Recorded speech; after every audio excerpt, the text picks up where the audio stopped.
Next up, at UFC Vegas 105, we have homeless-looking Victor Henry taking on Pedro Falcao. Victor Henry, 24-7 in his career, 2-2-1 in his last 5. He's coming off that submission loss to Charles Jourdain. He's taking on Pedro Falcao, 16-4 in his career, 4-1 in his last 5. He's coming off his first loss since 2015.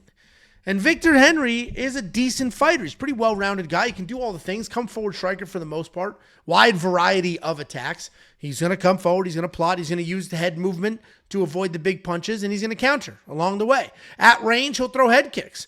Inside the pocket, he'll throw elbows. He'll throw knees. He's got a ton of variety. He mixes it all together really well.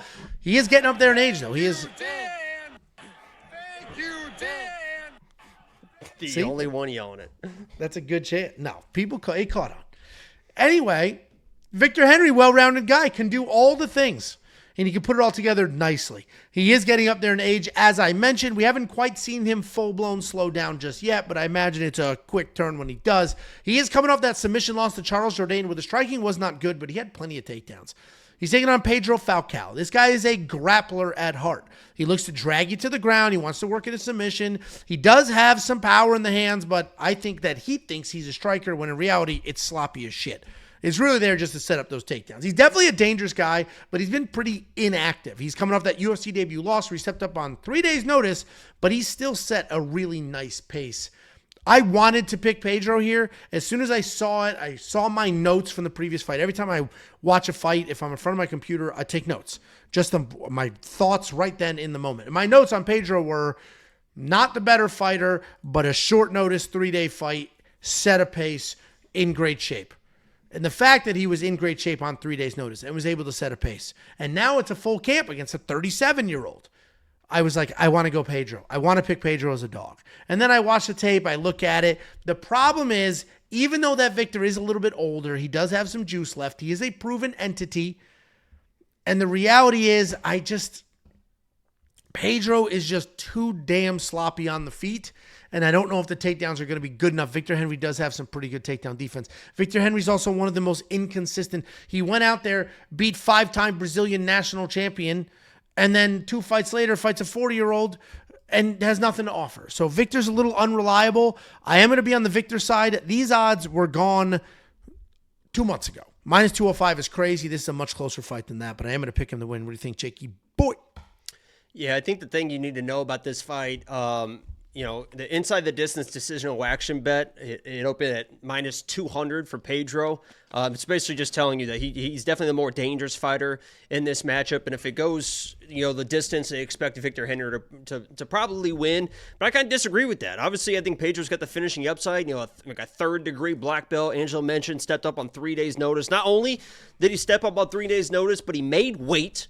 Right, a lot of people are taking these short notice fights. They either don't try to really make the weight. They ask for a catch weight. Guy came in short notice, made the weight, came into the fight, tried to shoot the takedowns against a very, very dangerous Victor Hugo. I mean, that was not a slouch that he's fighting. That guy is dangerous on the feet. He is dangerous with submissions. He can get you in weird positions. A very dangerous guy. And when the takedowns weren't working and it looked like it was going to be like, oh, here we go. Like they even mentioned on the broadcast, like it looks like he's just trying to go all in the first round, see what happens. If it doesn't happen, it is what it is, but he's trying to find a finish in the first round. It looked like that was going to happen. You expected him to fade in the second or third. A finisher and Victor Hugo was going to take over, finish this guy, and you probably weren't going to hear about Pedro ever again.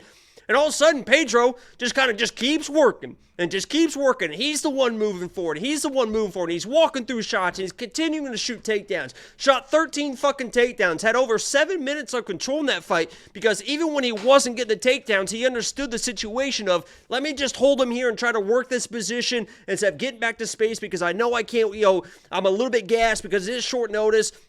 And that was a 29-28. There was a 30-27-01 scorecard. But, I mean, he came in, was pushing that pace. And if a couple of those rounds go, a couple situations, he comes out of that fight with a win on 3 days' notice.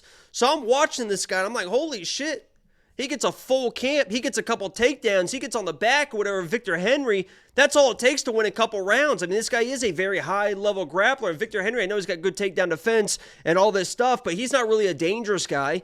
And I think Pedro is going to be the one moving forward. He's going to be one pushing the pace. And even if he's not getting the takedowns, you even saw with the Rani Yahya fight, Ronnie Yaya was able to push Victor Henry against the fence. Now, Victor Henry against Ronnie Yaya was able to get those on a hook, circle off, get back to space, and do that, and he was able to finish a guy like Ronnie Yaya. But Pedro's shown against a dangerous, strong Victor Hugo that he can, even when he's gassed on 3 days' notice, at least hold people against the fence. So even if he's not getting the takedowns, I think he can get a lot of fucking control on Victor Henry on a full camp, holding him against the fence. And then the apex with those judges, it's kind of a crapshoot, but I'll take a shot here and go with Pedro because I think he's got the finishing upside. I think he's got the control upside against the fence. Victor's not a dangerous guy. And if push comes to shove, I've seen Pedro dog shit out. I mean, he was dead tired, moving forward, still trying to do shit on a full camp. I think he's the better grappler. He's going to get a couple takedowns, get the control, could find a finish, high-level guy.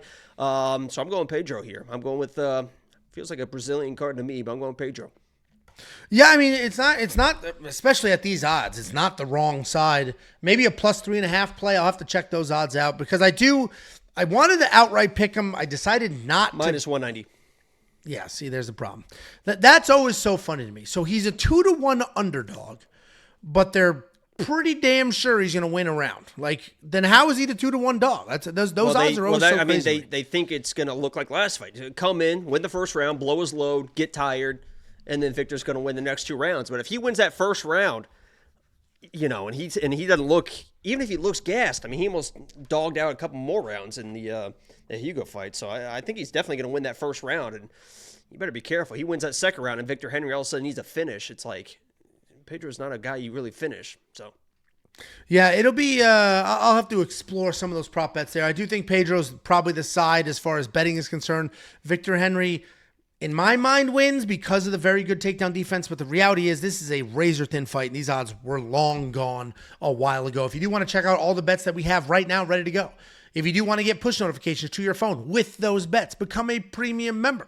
Go to WeWantPicks.com, click Become a Member. It's $10. If you hate it, cancel. It's $10 for an entire month.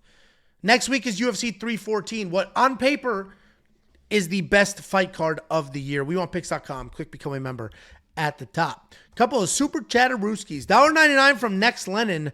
Buy premium, boys. It's making me rich. We making money now. We appreciate you, Lennon. And then Riff Raff, the wildly generous, insanely supportive Riff Raff, said, I'm assuming that's $3,800 taking 4th place on DraftKings Fantasy using the We Want Picks Optimizer. I have been positive money every week since the homegrown version came out. Ironically, it was Loopy's optimal score that kept me off of 1st place as I didn't have her in my cards. Thanks, We Want Picks. Riff Raff, thank you for A, the money, B, the incredible support over the last few years. I looked up in my office because we have more than one amazing gift that you have sent us. So we appreciate you for everything, and I'm glad the tools are working out well for you. If you're wondering what the hell he's talking about, the homegrown optimizer, we built a DraftKings Fantasy Optimizer from scratch. We coded it from scratch. The previous one was a lease. This one was a build. We built it from scratch, added a few little bells and whistles, and continue to make enhancements with the feedback, so I'm glad it's working out for you. Jacob's showing off the Venom hoodie there, the UFC Venom hoodie. Riff Raff had those custom made for me and Jakey boy. So we appreciate you, Riff Raff, man. Hangs on my chair. Appreciate you, Riff Raff. Yeah, genuinely wildly supportive.